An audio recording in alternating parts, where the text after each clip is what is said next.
Let's study together for a few moments from the 16th chapter of the book of John, the 16th chapter, and let's study verse 33. It reads like this: These things I have spoken to you, that in me you may have peace. In the world you have tribulations, but be of good cheer. I have overcome the world. I believe out of all of the utterances of Jesus as it relates to those who have believed, this has got to be the greatest one. Now, naturally, for those who have not accepted Christ, the greatest word or the invitation that he gives is for you to come and be saved. There can be no greater invitation than what Jesus gives to us, to come and be saved. There can be nothing more important than becoming first saved.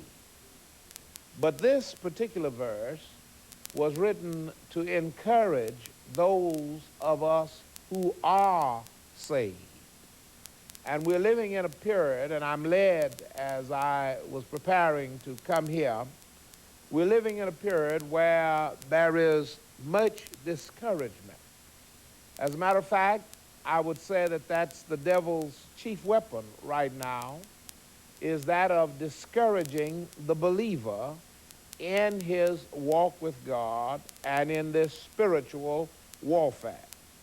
It is for that reason that I have chosen to speak from this verse, and my purpose for speaking is to help you tonight to be revived and rejuvenated in your faith in Jesus Christ. He has said here that these things have I spoken unto you. He speaks of the fact in verse 28, I came forth from the Father and have come into the world. Again I leave the world and go to the Father. His disciples said unto him, See now, you are speaking plainly and using no figurative of speech. Now we are sure that you know all things and have no need that anyone should question you. By this we believe that you came forth from God. Jesus answered them, Do you now believe? Indeed, the hour is coming, yes, has now come, that you will be scattered each of his own and will leave me alone. And yet I am not alone, because the Father is with me. He is preparing his disciples for the eventual separation.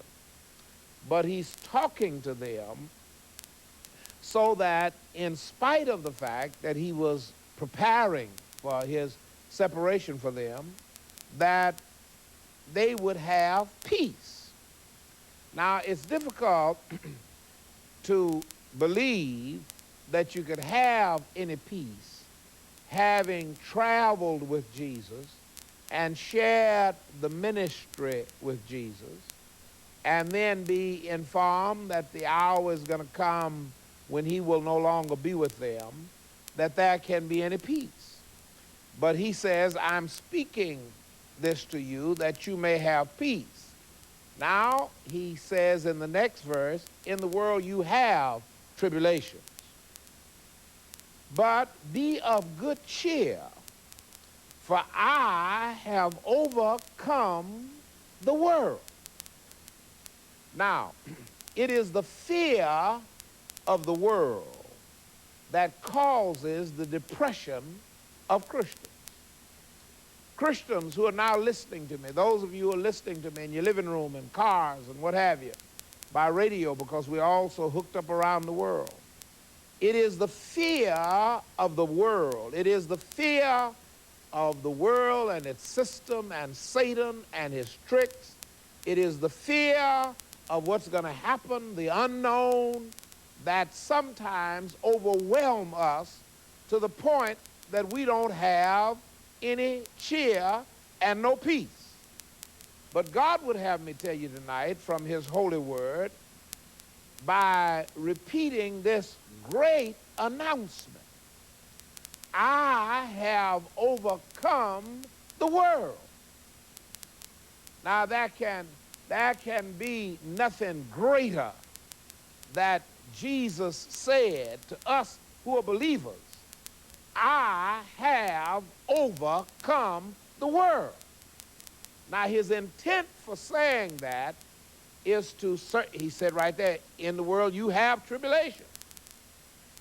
And what I want to get over to you tonight, he is aware of what you're going through. He is aware of your burdens and your tribulation.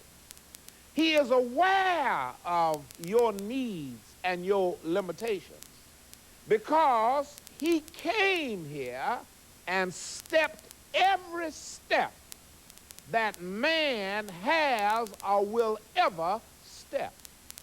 There's no new ground with none of us.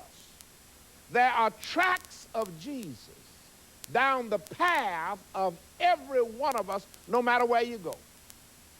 There is no unique territory. God, through Jesus Christ, has been down every track, every road, every trail, every trial, every persecution, everything that is happening to a Christian, will happen to Christians. Jesus has already gone down that trail. And one of the things that can get you in the dump is when you feel that nobody has experienced what I'm going through but me. Nobody has been down. Nobody has been crushed like I've been crushed. Nobody has felt the pains of agony like I felt. So that most people isolate themselves. But Jesus comes along and says, don't be afraid of the world. The world looks bold and vicious, and it is. The world looks unconquerable, but it is. It's conquerable. And he gives us this great announcement: I have overcome the world. Now, there are three areas in which I'm very personally interested in this. First of all, I have overcome the world in that Jesus steadfastly put his eyes and his heart on the will of God. On the will of God. And that's where many Christians are today. That's why many of them don't have the joy of their salvation, is because they are wishy-washy. And that's something that you have to overcome, and that's something that Jesus overcame. Jesus came here. The devil immediately after took him up into the wilderness of temptation to offer him alternatives to what God had sent him to do. And Jesus turned them all down with the word of God, because he set his face steadfast to do the will of God. And that is one of the things that you've got to overcome. You see, you live in a world with so many alternatives until sometimes you forget that you're saved, and you forget that saved people already have a planned program.